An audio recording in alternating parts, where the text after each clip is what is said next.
Hey, Radical Life family. Wow, our first week of full lockdown. I'm not too sure how your week is going. Ours is going well. I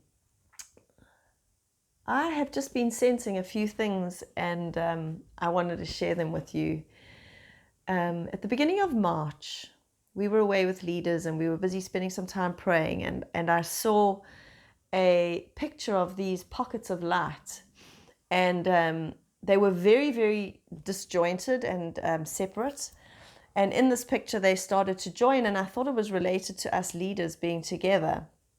And it was for the moment, but later on in March, as things started to speed up concerning the virus, God reminded me of that picture again, and I saw us as a body now being isolated in our homes, and this choice that was facing us to connect with ourselves and to connect with God, and how it actually would become a deepening moment for us. And I felt God challenging us to steward the season well. How are we going to steward the season of being forced to slow down? And slowing down is not the same as resting.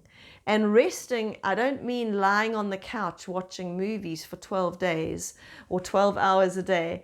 I'm talking about the rest that comes within your heart and in your spirit, that spirit man rest in peace. And and in that, being able to encourage one another. And as we began to encourage one another, this light started to go out from these pockets, and it was unstoppable. I wrote in my journal, the light started to reach out beyond themselves, and the picture began to come alive. And there's a challenge, Radical Life. Are we just going to stay in our little family group, or are we going to reach out? Not necessarily to those in Radical Life, but the ones up the street or the person we see in the shops. And it was an electric current that was flowing through our city and nation. This opportunity of rest is not for us to become lazy, but rather a season of equipping.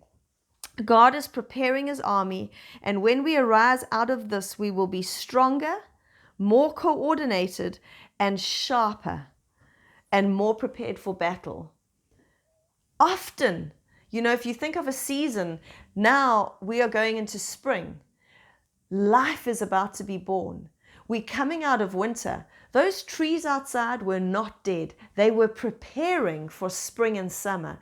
This is a season of preparing.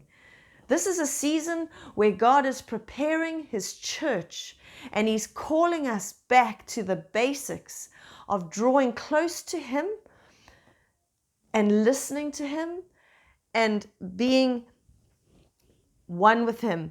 I'm also just checking what I wrote here. The current that began to flow between these pockets of light was unstoppable. It was powerful. It was uncontainable once it started. In this time, seek God. Make him your number one priority, his presence, his heart, and his word. And but I also want to encourage us, let's have some fun. Rick sent out a message earlier on saying Siobhan's going to get a game going. I do want to get a game going, but I need you to get on board. I need you and your family to join us and to start having some fun. Come on, let us Christians be the ones who shift atmospheres, who refuse to come down and get all heavy about this. We are the ones of hope. So a challenge is going to come out this week, and we want to see a video from your family of how you put this challenge into place. Something else I just want to add on. When you go to the shops in our very limited capacity that we can go, please remember to pray before you go in, because you have the ability to shift the atmosphere and bring Jesus. Take the deposit of hope with you. Have a fab week. We love you. We miss you. If you need anything, please reach out. And if you have something to share, put it in the same pages or a WhatsApp group. Send it to us so we can send it out and share with our family. Have a fabulous time. Bye.